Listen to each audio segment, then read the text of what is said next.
name is Mr. Dixon. This lesson is brought to you by the Gauteng Department of Education in collaboration with Sabono Discovery Center. It's important that we understand that today we are going to deal with the essay with regards to Vietnam, but we are first going to look, learners, at how we should answer a particular essay.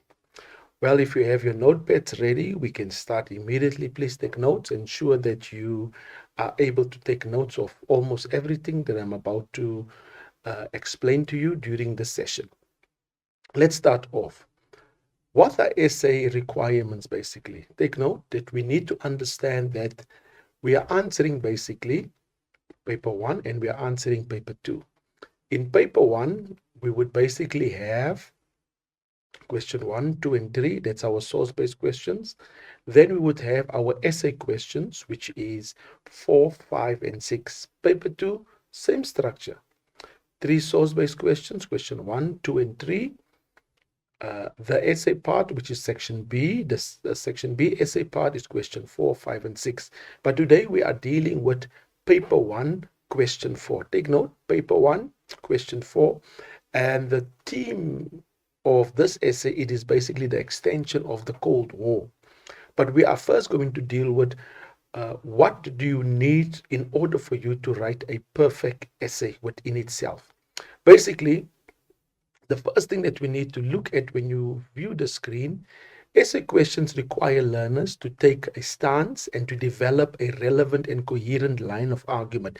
That's the first thing. Take note, you must take a stance. That's the first thing that you do, and that's done where? In the introduction. Then thereafter, you need to develop take note, a relevant. It means it must make sense. You need to take a relevant and coherent line of argument, basically. Then the second thing that essays requires us to do is the following. The line of argument must be supported with relevant historical evidence. Take note, your line of argument that you have introduced in your introduction must be supported with relevant historical evidence. Now take note, sometimes we copy paste from the sources. Now that is not relevant historical evidence. Take note of that. That is not relevant historical evidence. When you copy paste from the source, it is immediately 0 marks. So you need to understand that the line of argument that you introduce in your introduction must be supported by relevant historical evidence. This is organized and connected chronologically to the question that's being posed, basically. So your stance that you take in the introduction is what you need to maintain as you move through your essay, basically. Then what we need to understand is, like I've indicated to you earlier, that in paper 1, in paper 2, we have 2 sections. In both papers, section A, 3 source-based questions, question 1, 2, and 3.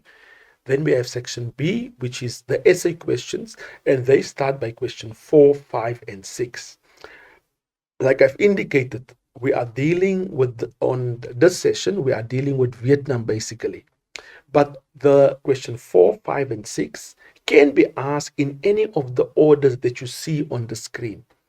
Let's go to the first one. Now remember, this is not in chronological order. When I speak about chronological order, it is not 1, 2, 3. No. This is just given randomly in order for us to present it to you on this medium that we are actually viewing today.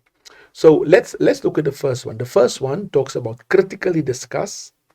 Then it says approve or disapprove, meaning one can approve, one can disapprove. Then the second question, how they could pose the question, is, do you agree with the above statement? One can agree, one can disagree. Now, critically discuss and do you agree, what normally happens is that they give you a statement. And when they give you a statement on top of the question, now they give you the statement, and at the bottom, there is a second line there. And the second line would be critically discuss. Or it could be, do you agree? So critically discuss, do you agree? They first give us a statement. It's important that we understand that part. So when we come to the next one, explain to what extent, to a less, to a greater, or you could even say to a larger extent. So now we can clearly see that critically discuss, do you agree? You will receive a statement always. And after receiving the statement, what transpires after the statement, it could either be critically discussed or do you agree? Now, take note, learners, that question 4 can be a critically discussed question. Now, when it's critically discussed, it means now that when you take your stance, you must provide both sides what we will be finding in the essay from both sides, basically. But we'll talk about the introduction now. Then take note that do you agree? It is always the second line. So the first line, it will be a statement, then it will be critically discussed, or it will be, do you agree? Then explain to what extent. They will start the sentence with explain to what extent, and then they give you basically the statement that is being posed to you as the candidate. So after we have been introduced now to the different types of questions that will be posed to us, the first thing when we start our essay is what we call the introduction. So it is imperative to understand that our introduction has got 3 different phases. And it's important that we understand what those 3 different phases are. The first one is, what is the direct response to the question? Number 2, what is going to be discussed relating to content to be used? Number 3, the line of argument that is going to be followed in the rest of the essay. What is the essay going to prove, basically? I will explain all 3 parts on the next slide that will be introduced to you. So learners, if you read the first sentence of a paragraph and you cannot work out clearly what the original question was, then the introduction has failed in its primary purpose, basically. Now, let's quickly go back to the introduction. So the introduction has got 3 parts. The first part, it is basically what we call our stance. So in your stance, and we will give you an example later. We use a question with regards to critically discuss. In your stance, in the first one, take note now. In the stance, in the first one, we need to understand that it is basically, if it's critically discussed, you will say one can approve, one can disapprove. When you come to the second part, then it is what we call the reasoning. So when we talk about the reason is you retrieve information from where? From the content. So you retrieve information because it's critically discussed. So you need to retrieve information from both sides now. When we talk about maybe the tactics of the USA was not good enough to defeat the VETCON. So now we will take a tactic from VETCON. We will take a tactic from USA, basically. And that information is retrieved from where? From your content, for instance. Now, after the reason, the last part is now you will be explaining. In the next paragraphs, we will be discussing why the tactics of the Americans were not good enough to defeat the VETCON. Now those are the 3 parts. The first part is your stance that you take. The second part, it is your reason why you took the stance. The last part is what are you going to write about. So it's imperative that we understand that part when it comes to the introduction. Now, before we talk about the body, as you can see on the screen, it says body. So before we talk about the body, after you have now written your introduction, the 3 different phases, your stance is there, the reason is there, and you provide the orientation. The orientation is what you are going to write about. Then the next part is what we would call background knowledge. Now, some people say there's no need to write background knowledge. Take note, learners, you are not being awarded when you write background knowledge. Background knowledge only creates what we call it creates the basis for the line of argument. Take note, the background knowledge creates the basis for the line of argument. It means now the background knowledge is before the content must be basically before the movie starts. So now you have background knowledge, what was before the movie started. Remember now, history is almost like a story that's being told. So basically, it can be related to a film that you are basically watching. So the background, so it's introduction, and then you find your background paragraph. So the background paragraph does not talk about the content. The background paragraph talks about before it started. For instance, let's look at the essay of Vietnam. So your background paragraph will basically be talking after the Geneva Conference. That is basically the background paragraph. After the Geneva Conference, who supported VETCON, who supported USA, basically. So that is what we call the background. You give us background knowledge so that we can have a basis when we create the line of argument. So after you have now written down what we call now your background paragraph, take note, it is best, learners, that you have only one background paragraph. Because if you write more than 2 or 3 paragraphs, then your essay becomes vague. And when it becomes vague, it means that you will be losing marks, for instance. So it is best, learners, that you create your one background paragraph, and then after that you start your body. Now take note, your background paragraph does not have a line of argument. It's imperative that we understand that part, that the background paragraph does not have a line of argument. It gives us the basis pertaining to how we should create the line of argument, for instance. Now, after you have now developed your line of argument in the introduction, you introduce us, you say this is the state of affairs before the essay is the content is supposed to be introduced. So now after that, we write the body. Now take note, the body must contain all the relevant factual material. It means the body must contain all the content and should be explicitly linked to the line of argument. So what are we saying now here?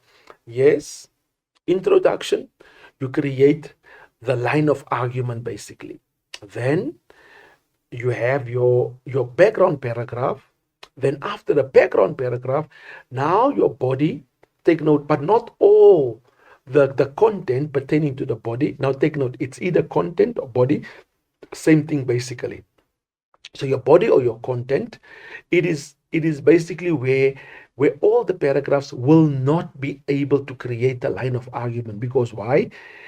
It is needed to formulate and to keep that consistency and to keep the chronological order. And this is why you need to write everything down basically connected to this particular essay that's being asked. So when we talk about link to the line of argument, not all the content, not all that is part of the body will be able to, where you will be linking everything back basically. And that leads us now to the Peel method. So the Peel method will not be created within each paragraph. Because why? Some of them are not directly answering the question that's being posed. So then we should also be aware of it must be well structured in a chronological and coherent manner. And this is why not all the paragraphs will have the Peel method in. Take note of that. Not all the paragraphs will have the Peel method in, because why? It is not directly asking, but it is keeping the chronological order of this particular essay. Then you must display a good idea of the information. So meaning now, a good idea of synthesizers must be displayed. It means now that you must display the information that is actually required from you. You must give good examples to reinforce the stance that you took basically. Now, learners, it is imperative that we understand that when we write our body, the body does not contain of 1 paragraph, 2 paragraphs. No, sometimes your body can be 9 paragraphs, sometimes it can be 7, sometimes it can be 12, sometimes it can be 13 basically. So your body can differ from paragraph, from essay to essay basically. So yes, I clearly understand that on the question paper it says write an essay of about 3 pages long. Now take note, that 3 pages long, it will differ. Why will it differ? Because everyone's handwriting is not the same. So you cannot stop when you reach the stage of 3 pages. You can't stop when you reach the stage of 3 pages. You need to continue. Remember now, you are writing a history essay. And a history essay, it's basically a story that's being told. So when you reach 3 pages and you are only 3/4 through the essay, you can't stop, because meaning you will only receive 3/4 of a mark. So this is why it is imperative that we understand that we write the entire story that needs to be written down. Now, like I indicated to you, your body is not one paragraph. It's not 2 paragraphs. It's not 3 paragraphs. But your body could be up to 9, up to maybe 7, maybe 12, maybe 13. So it differs from essay to essay. So it's important that we understand that part. Now let's quickly go to what we call the Peel method, basically. The Peel method, basically, it stands for, the first P stands for point, the first E stands for explain, the second E stands for evidence, and the last one is the L stands for link. So this is what we call the Peel method. Now, like I indicated to you, the Peel method will not be able to be introduced in all the content paragraphs. Why? Because it's not maybe relating to the question that's being asked. Remember now, learners, this is why our introduction is so imperative. Our introduction is of paramount importance that we understand we need to get it right. We need to have those 3 phases in place. We must have our stance. We must have our reasons. We must have our orientation. So those 3 parts. Yes, you can say within yourself, sir, are you saying that I must write only 3 sentences in the introduction? No, I'm not saying so. I'm saying there are 3 parts. Your reason could be maybe 2 sentences. Your orientation could be, it's always 1 because you explain. Your stance is always 1. So sometimes your reason could be 1 sentence. So it could be 3, it could be 4 sentences in the introduction. But let's get back to the body now. So like I indicated to you that your body, your content could be 7 to 12 to 13 paragraphs long. So it means now each paragraph, take note, learners, within a particular paragraph, it is imperative that we understand that we need to maintain the Peel method at all times. For example, the P of the Peel method means point. It is the opening sentence of your paragraph, and it must be clear. Because why? It's a statement, it's a point that you are creating, basically. And when you create the statement, when you create the point, it means that you are taking your stance, basically, pertaining to the point that you are making, basically. Take note, learners, sometimes 1 point can be over 2 paragraphs. And this is why I indicated the Peel method will not be able to be introduced in all the paragraphs. But the first thing is, within the body, you make a point. For example, if you use Vietnam, for instance, the strategy within Vietnam change, that is the point that you are making. It's a statement that you are making that the strategy of the USA changed when Lyndon Johnson became president. It means that will be the start of that particular paragraph. Then you continue, explain. The next few sentences in your paragraph should explain the point you have just made. So what is it saying now? It is saying now you have made the point, the strategy changed when Lyndon Johnson took over. So now we need to explain in detail. He believed that the war could be won easily if they populate Vietnam with a multiple amount of troops. So now that's a clear indication unto me. I'm explaining why the strategy is actually changing, because he wants to win the war quickly now. And by saying that, it means now, what are we doing? He's explaining his point that has been created. So when we look now at the evidence, that was, now we need to create evidence. The evidence is always an example that must be actually made, basically. So now you must give evidence, you must give an example to substantiate your statement, your point that you have made, basically. So now we actually give an example now. Lyndon Johnson introduced, now take note, we have said that the statement that we made is, we said that the strategy of the USA changed when Lyndon Johnson became president. Why did he change? He wanted to win the war as quickly as possible by populating Vietnam with multiple troops. Now we need to explain now. We need to give an example. Lyndon Johnson started to introduce what we call Operation Range Hand. which was different operations. For example, Operation Rolling Thunder, where he was bombing the Ho Chi Minh Trail. And he also introduced what we call the spraying of the chemical gases, basically. So now we can clearly see we have already two sentences that's giving us examples pertaining to our point that has been how the strategy is being changed. Because now remember, before that, the Americans was only there on a consultation basis, basically, and training the ARVN basically within South Vietnam. Then we go to the last point, basically. So when we go to the last point, we talk about link. So at the end of your paragraph, you must link it now back to the essay question or forward to the next paragraph. So you have two options here. You either link it back to the now to your stance that you took in the introduction, or you link it to the next paragraph that will occur now. So let's look quickly. Let me just create you an example. Let me go to the Peel method with you. So the point that was made is that the strategy of the USA changed when Lyndon Johnson became president. That was my point. So I explained it. You wanted to win the war as quickly as possible by populating Vietnam with multiple troops. Then I gave an example. He introduced what we call Operation Range Hand, which were as follows: Operation Rolling Thunder, where he was bombing the Ho Chi Minh Trail to cut off the supply line. Then he also introduced what we call the spraying of chemical gases that unravel the leaf to find the whereabouts of the enemy.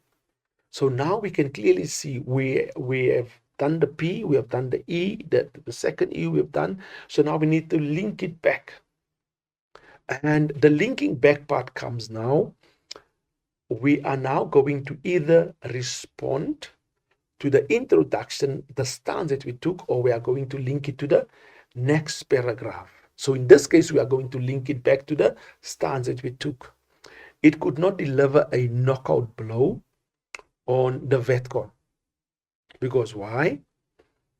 The Ho Chi Minh Trail was not only on land, but it had underground tunnels, basically. So that is basically linking it back now to my introduction, my stance that I basically took. So now we can clearly see, learners, that in some cases, in the link it, you will link it to the next paragraph. It means you will introduce the next paragraph in your last sentence. And this is what we call the Peel method, basically. You make your point, you explain it, you give evidence, like I have given basically two sentences already of evidence. How many sentences do I already have? I have already 4 sentences. Then when it came to the linking part, I had 2 sentences. So how much sentences does this paragraph? It will have basically 6 sentences. Yes.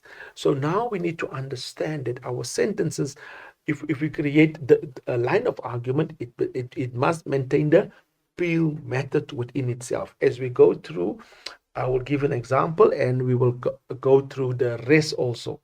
Then it is imperative, learners, that we understand now that every essay must have an introduction, background paragraph. It becomes optional, but when you hear what I say, it creates the basis to contain what? To contain the chronological order and to maintain the line of argument, basically. So the background paragraph becomes optional, but I would say it's best that you have just one background paragraph, which creates the basis how you are going to formulate your essay.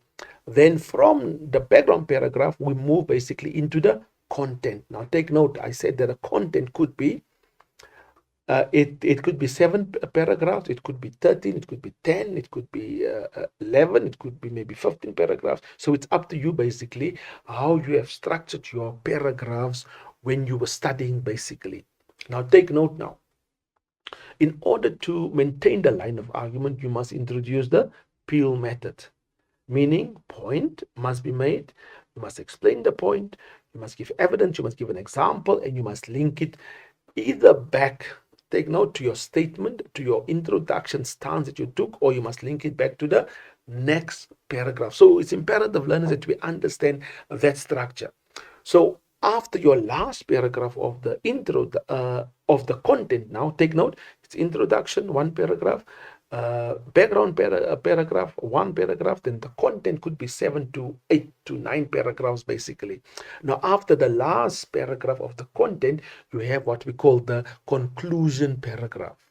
Now, we will be dealing later in deeper into how you should conclude basically your essay. So take note now: introduction paragraph, background paragraph, then 7 to 8 to 9 to 10 to 11 to 12. It could be 15 paragraphs basically. Then your conclusion paragraph.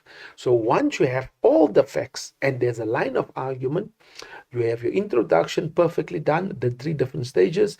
You have your background, you have your conclusion paragraph, and what happens is now you will receive what we call a 50 out of 50 mark, because why? You have followed the right procedures pertaining to your essay that you have written down. Now, before we go for a break, let us quickly go for the overview. Now, what is the overview? The overview, boys and girls, it is basically what we call the examination bullets. So when we talk about the examination bullets, it means this is what must be in the essay. This is the content that are supposed to be in the essay. Now the question comes, but I only see 5 bullets. Where no, yes, these are the topics that must be in the essay basically. So the different paragraphs have got different topics that they are dealing with. So let's look at the first bullet. The first bullet, 1957 to 1965, there was a struggle in Vietnam between the South Vietnamese Army. Now, the South Vietnamese Army was known as ARVN, and a communist-trained rebel group called the Vietcong, basically. Then the second dot, 1965 to 1969, North Vietnamese USA struggle. Take note, North Vietnamese USA struggle include the nature of the Vietnamese war against the USA. So it's imperative that we understand that the war already started in 1957 and 1965. So all the events from 1957, 1965, it must be highlighted basically.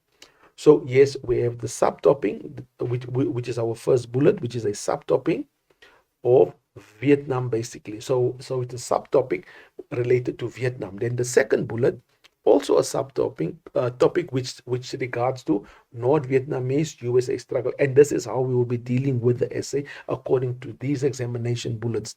Bullet number 3, the war from a Vietnamese and USA perspective. So it's imperative that we understand that we need to look at the war from a Vietnamese and a USA perspective, how the people view the war in Vietnam and how the population within the USA view the war of the USA involvement within Vietnam as such also. Then the war is a global issue. So it's imperative that we understand that this war impacted not only the USA, but this war also impacted other countries as such also. Then the last bullet now, 1969 to 1975, USA withdrawal from Vietnam. So it's imperative that we understand that 1965 to 1975, USA withdrawal from Vietnam. So 1975, the USA was no longer within Vietnam as such also. So now we also need to look at the impact on US politics and the student movements also. So what happens is we will focus, when we talk about the withdrawal, what led to the withdrawal of the US troops from Vietnam.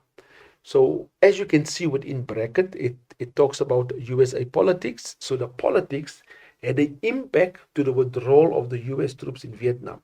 The student movement protests also had a role with regards to the US troops in Vietnam as such. So learners, on our return, we will be moving more into detail and discussing more in detail pertaining, take note, pertaining to the content of Vietnam as an essay. So let's quickly go for a break. On our return, we will continue.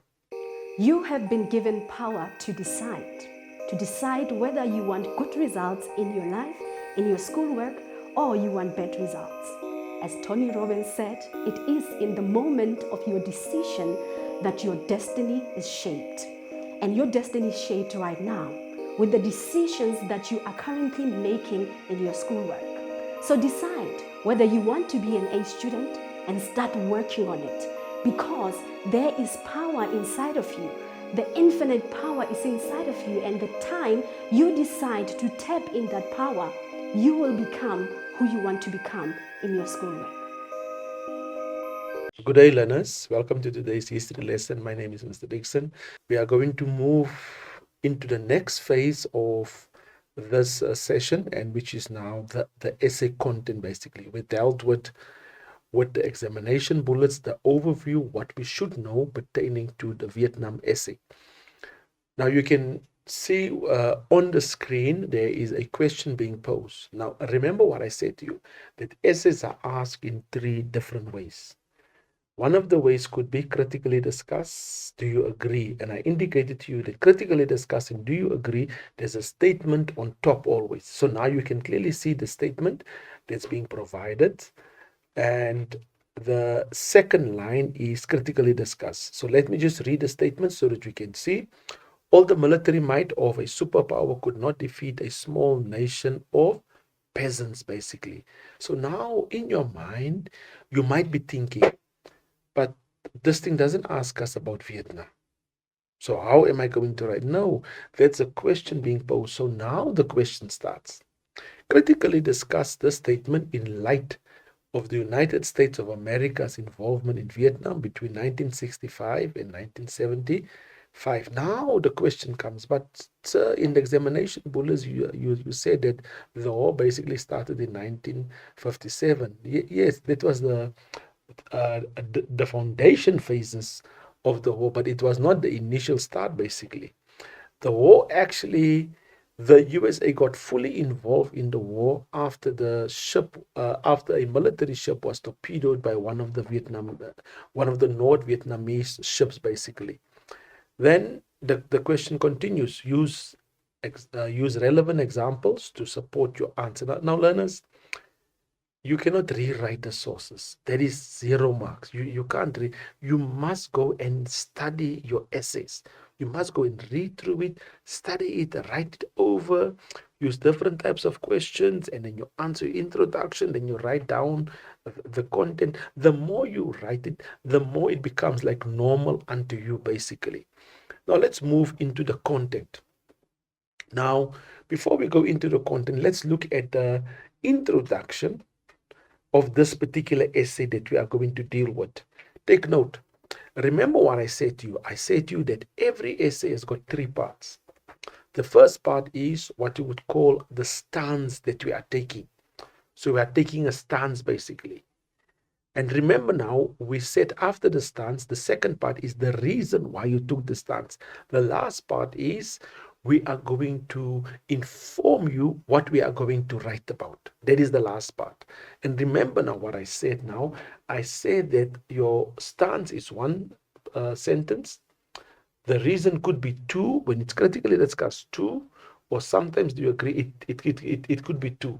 Now let's look at the introduction that we have posed. Now remember now, you must know your content before you can write the introduction. Very important that you understand that part. It can be approved that all the military might of a superpower like the USA could not defeat the small peasant nation of South Vietnam. So now you can clearly see it can be approved. Now remember now, we wrote critically discussed, we say one can approve or one can disapprove. So now we said it can be approved. So now we have clearly taken our stance that there is evidence that the USA could not defeat the peasants, is basically the Vietcong. Now let's go to the reasoning part now. What is the reason why we took that stance?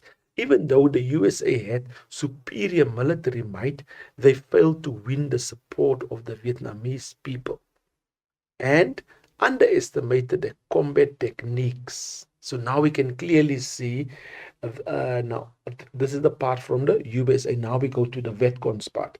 On the other hand, the Vietcong had the support of the ordinary Vietnamese and the will to fight for their independence. So the reasoning that we use here is the people.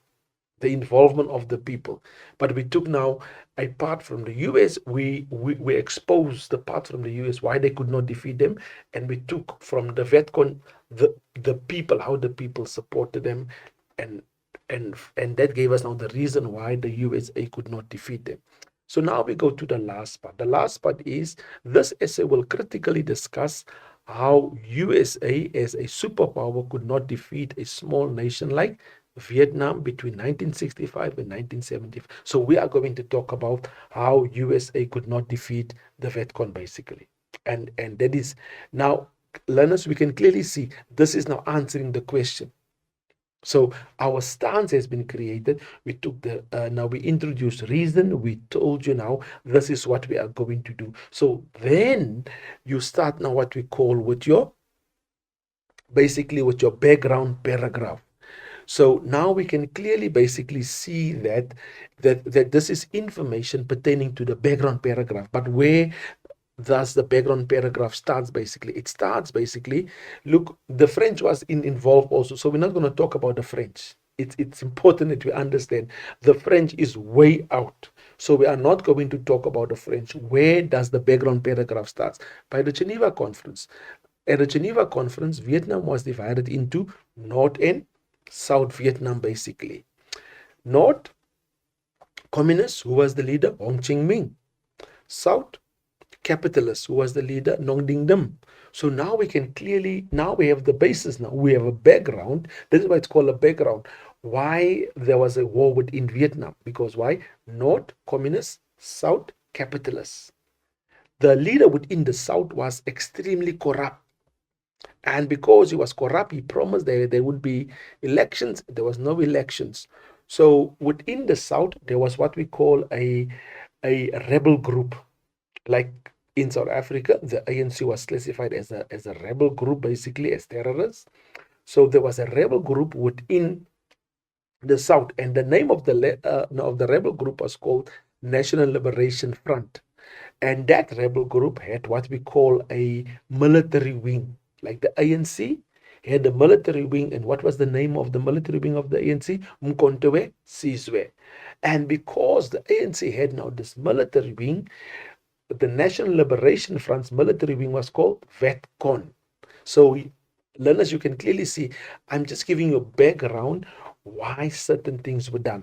Then the North, they were supported by China, Russia, because China and Russia, they were communist countries.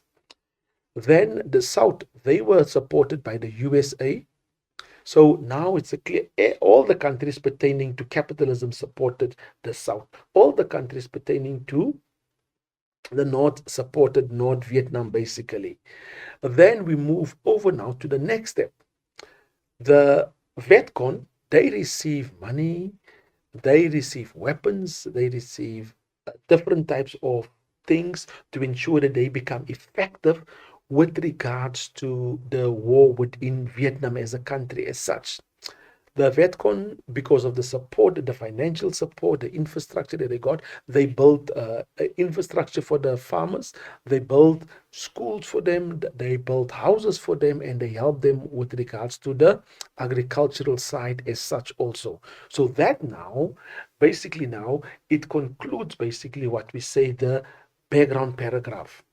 So now we move into now. So we don't talk about Eisenhower. So now we move into that why did America get involved in the in this war within Vietnam? USA wanted to contain the spread of communism. That's the first part. The Americans also feared the domino theory. If Vietnam becomes a communist, they were sure that the neighboring countries, example, e.g., Laos, Cambodia, Thailand, Indonesia, would follow suit. It means they would also become communist countries. The USA wanted to support non-communist governments which were threatened by communists. It knew that the USSR and China, both communist ruled, were sending aid to communist North Vietnam, basically. So now we are done with our background. So now we can also mention After Eisenhower died, Kennedy became the leader and the strategy changed because what did Kennedy do? Kennedy introduced what we call a safety village policy. So what was the safety village policy all about? Remember now, it was to isolate the Vietcong from the peasants, but it was not successful. Why wasn't it successful? It was not successful because the peasants were the Vietcong. The Vietcong were the peasants, basically, and that made it not to be successful. But in 1963, there was a massive change. What was the massive change in 1963? The change was basically that Kennedy was assassinated and a new president was introduced, and that president's name was Lyndon Johnson. So when Lyndon Johnson became president, Congress refused. Take note. Now, Congress in South Africa would say Parliament. In America, they don't say Parliament, they say Congress. So Congress refused to fund the war within Vietnam. But take note, when Kennedy was the president, the Americans only supported him with military advice and with finances, basically. But when Lyndon Johnson took over, he wanted to get involved wholeheartedly, but Congress said, no, you can't get involved immediately. And then what happened is in August 1964, a USA patrol ship, which was a military ship, was attacked. Some textbooks say it was torpedoed by a North Vietnamese ship. Others say it was attacked, basically. What happened is after the military ship was attacked in 1964, then Congress passed what we call the Gulf of Tonkin Resolution. So remember now, Johnson believed that this war could be easily won. So when Johnson became president, the whole idea, the tactics, how they are going to approach the stop of communism changed, basically. So what did Johnson do? He believed that this war could be won easily by populating South Vietnam with US military troops. So when Congress approved the Gulf of Tonkin resolution, it gave the president the power to take all necessary measures to prevent further aggression or armed attacks against the USA, meaning they have declared war against North Vietnam as a country. So it's imperative that we understand now that as this was now basically introduced, that we need to understand that when they introduced this part of the Gulf of Tonkin resolution, it is imperative that we understand that now the USA had a new president, and his viewpoint was, listen here, let us introduce multiple troops. So by 1969, there was close to about 500,000 US troops already within South Vietnam. But remember now, there was a struggle from 1965 to 1969. There was a struggle between North Vietnamese army and the USA, basically. So let us look at the struggle between the two. And they had different types of strategies also. So the USA strategy was simple. Force North Vietnam to give up during the war, make North Vietnam agree to a settlement acceptable to USA, protect South Vietnam, and win support of South Vietnamese. Then what was the strategy from the South Vietnamese army, government, basically? Remove Vietcong from villages, defend South Vietnamese from invasion, rely on US money and support to achieve objectives. Now, what were the strategy with regards to the struggle now? So North Vietnam and Vietcong, remember, they were one. So North Vietnam had the army also, and their army was called Viet Minh. So the strategy of North Vietnam and Vietcong were as such: convince the people of South Vietnam to get rid of their government, destroyed the morale of the ARVN, which is South Vietnamese army, inflict enough damage on US troops to convince it to withdraw, fight until full national liberation and unification of Vietnam was achieved, basically. Now let's look at the tactics, how they are going to approach this thing now. So now the ship has been attacked. Take note now, the ship has been attacked in the Gulf of, the US military ship has been attacked in the Gulf of Tonkin. So now USA signed off the Gulf of Tonkin resolution, meaning the president has full authority to declare war against North Vietnam now. So the first thing that Lyndon Johnson introduced on 7 February 1965 was what we call Operation Range Hand. So the Operation Range Hand had different types of strategies introduced. The first one that he introduced was it was a white aerial bombing, meaning he was bombing basically the Ho Chi Minh Trail. And as the Ho Chi Minh Trail was running from North Vietnam into the neighboring countries, into Cambodia, into Laos, and into South Vietnam. So he was bombing now the neighboring countries, which was where the Ho Chi Minh Trail was being actually led. So as he was bombing the Ho Chi Minh Trail, that bombing Operation Rolling Thunder was not so successful. Why? Because it could not deliver a knockout blow on the North Vietnamese army. And at the same time, we need to understand now, as he was bombing, basically the VETCON and the VETMIN were working in synergy. They were working as one. So it was difficult to actually uh, discover or to find out where the enemy was actually hiding. So what did they do now next?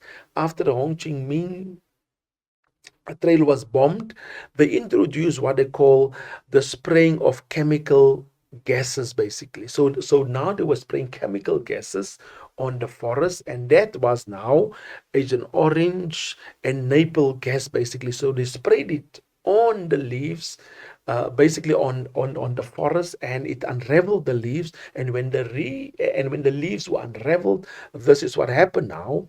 It impacted negatively on the agricultural side and within the people within uh, on the bodies also. So a lot of people fell ill. There are different types of diseases. A lot of people are still impacted because of the spraying of the chemical gases. But take note, Operation Range Hand, Operation Rolling Thunder, and the spraying of the chemical gases were not successful because it could not deliver a knockout blow on who? On the North Vietnamese army and VETCON as such also. So the other tactics that they introduced was the search and destroy missions on enemy units by operation by using the helicopters, by using the different types of bombing. And take note, the Operation Rolling Thunder could not cut off, because why? The Ho Chi Minh Trail was not only on land, but it had underground tunnels also. So when you look at the Ho Chi Minh Trail, it covered basically about 250 kilometers, basically. So it was quite long. And in those tunnels, they had kitchens, they had sleeping quarters, they had resting areas, they had basically everything that you would need at the same time. But the strategy of the USA was to win the hearts and minds of the South Vietnamese people, and that was not successful. Now let's look at the tactics used by North Vietnam, VETCON, VETMIN. Take note, VETMIN, they were the army of North Vietnam. It was to build support bases among local population within South Vietnam. Take note, VETCON with the peasants, they were there.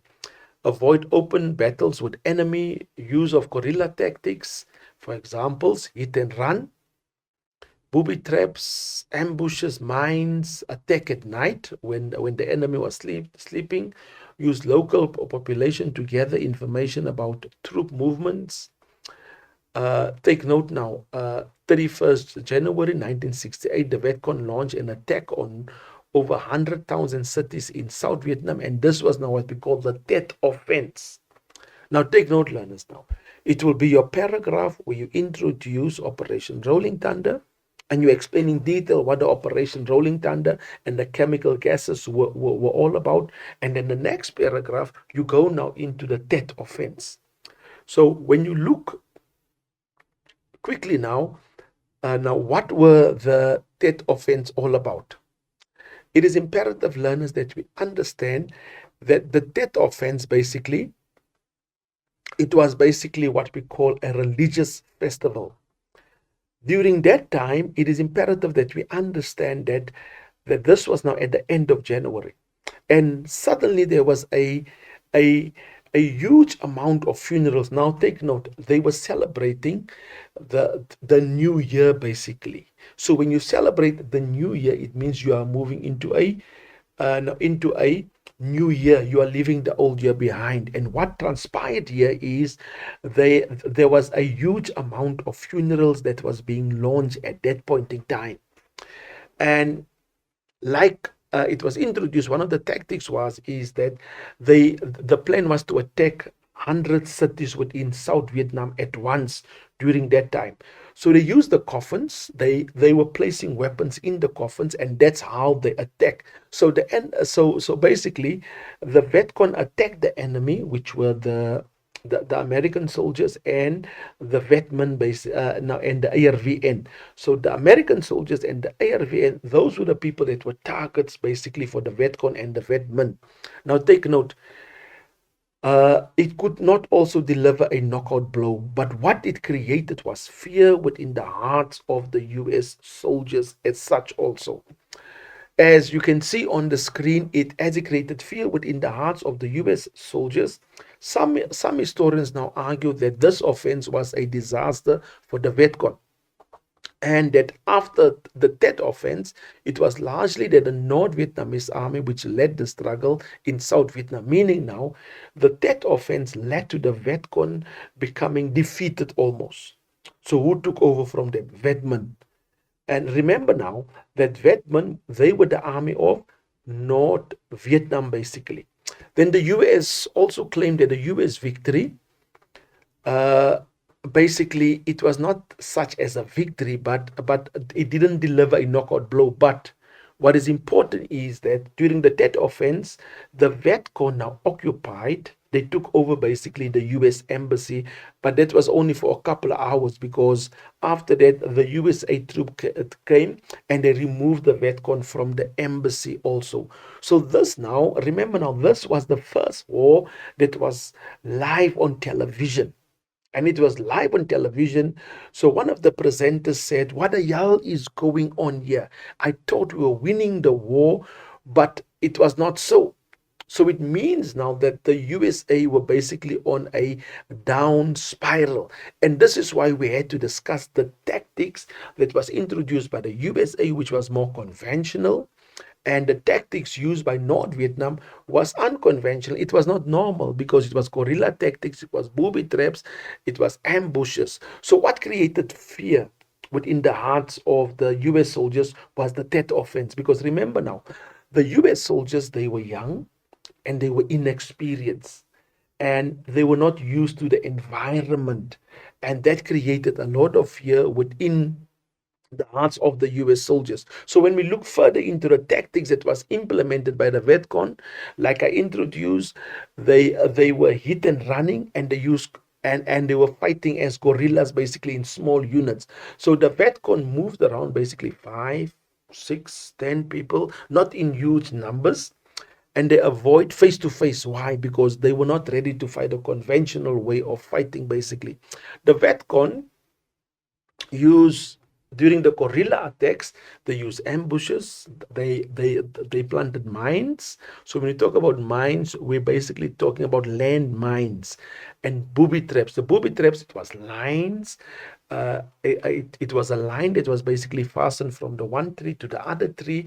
When you touch the line, then a spike would hit you, or you would maybe fall in a ditch, and in the ditch there were spikes at the same time also. Then the Vietcong, they were expert in camouflage. It means blinding into the countryside. So they didn't wear normal army uniform like the USA did. And they now take note now. So the Ho Chi Minh Trail was basically 250 kilometers long.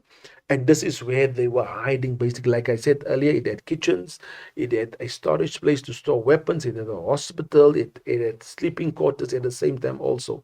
So the Vietcong were basically guerrillas, and they were supported by the local people. But most of the supplies, all right, came from through the Ho Chi Minh Trail from North Vietnam as such also. So the Vietcong tried to win over the hearts of the peasants by providing stuff to them basically. So the Vietcong also carried out what we call sabotage. They used to bomb anything associated to the South Vietnamese government as such also. So as we were discussing now the tactics used by the VETCON, the tactics used by the VETCON, the Americans went on a search and destroy missions also, basically. So, but one of the search and destroy missions that stood out was what we call the My Lai incident, basically. So, on 16 March 1968, 9 helicopter gunships landed 3 U.S. platoons near the village of My Lai. The U.S. troops were on a search and destroy mission, and My Lai was believed to be a VETCON stronghold. Over a 2-hour period, the Americans killed more than 300 women and children, innocent women and children. The truth behind the massacre did not come out for 18 months. Only Lieutenant Corley was convicted for war crimes. He received life imprisonment, but only did 3 years, basically. Pictures of the massacre was live on television, and this turned the hearts of the American population against the war within Vietnam as such also. So what happened now, because of the pressure that was on the President Lyndon Johnson, because of the live broadcast of the war, Lyndon Johnson in 1968 stepped down as president. And what happened is President Nixon became the new president within the USA. So Nixon now introduced what we call a policy called Vietnamization. This meant taking American troops gradually out of Vietnam, training the South Vietnamese troops, which was called the ARVN, and teach them how to fight off the VETCON and the VETMIN at the same time. But the USA would still provide advice and help as they were leaving, and they would also leave some money behind also.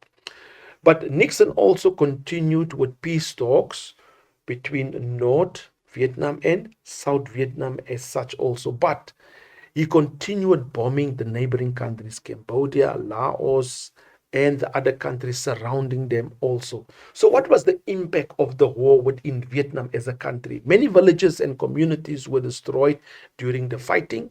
Civilians suffered brutal treatment, including torture, rape, and murder. About 2 million Vietnamese are thought to have died during the conflict. The war left hundreds of thousands of orphans, wounded civilians, and soldiers to be carried off after the war.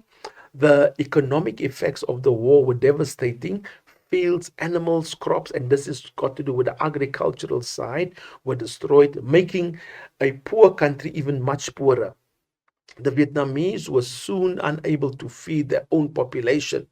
The environment was badly damaged, littered with crushed planes, vehicles, and guns, and a landscape pitted with unexploded bombs, shells, and mines within itself. So that now was the condition from the Vietnamese side, basically. That is how the war impacted Vietnam as a country. So now let's look at the impact of the war within America. Because of the live broadcast of the Vietnamese war, students were in uprising, as you can see on the screen. Students were in uprising. The Black Power movement, they were also in uprising, like the Black Panther. In the 10-point program of the Black Panther, they refused that African Americans must become part of the war within Vietnam. And we can see on the screen that at the University of at Kent, basically 4 students were killed during the protests. So students in different parts of the USA started to rise up, and these students were African Americans, and they were white students at the same time also. And the Black Power movement with the guidance of the Black Panther Party refused to be part of this war. So the American Congress turned their backs also basically against the war. So in 1969, Nixon stated that the USA would help those who help themselves, and this was what we call the Vietnamization process, basically. So 27 January 1973, there was a ceasefire and the withdrawal of all US troops from Vietnam. The Civil War continued until March 1975, when North Vietnam took control of Saigon. Now take note, Saigon is the capital, and renamed it Ho Chi Minh City. and Vietnam was reunited as a country. So now that's where the essay basically ends. So now let's quickly go into the conclusion. So now we conclude our essay. We have written our different paragraphs. So in conclusion, all the military might of a superpower like the USA could not defeat the small peasant nation of South Vietnam. Yes. So we just changed the front part of this particular, yes, it's the same sentence that was in your introduction. So we just change it by saying we are ending what we have been discussing. So now we took the same reasoning. The same reasons that was used by the introduction is what we use by the conclusion. Even though the USA had superior military might, they failed to win the support of the Vietnamese people and underestimated their combat techniques. On the other hand, the Vietnam had the support of the ordinary Vietnamese and the will to fight for their independence. This essay has critically discussed why the USA could not win the support of the Vietnamese people, including the war within Vietnam. Conclusion done. So now, after this session, you will be able now to write a proper introduction, proper conclusion, and you are having the content basically. So what I did, learners, I gave you the introduction, how you must write the introduction, a proper introduction. I spoke to you about the background paragraph. I spoke to you about the content. I spoke to you about how you should write a proper conclusion. And as you can see, the front part of the introduction changed into conclusion, or by ending, or by tying up. So I indicated I'm ending my essay, but the reasoning is the same. And the last part, the critical part, is the orientation part. I have changed. I indicated why they could not win the hearts of what the question was asking. And this is now creating a proper conclusion to your essay as such. Learners, thank you for watching and thank you for tuning in, and enjoy the rest of the day, and see you next time. Bye.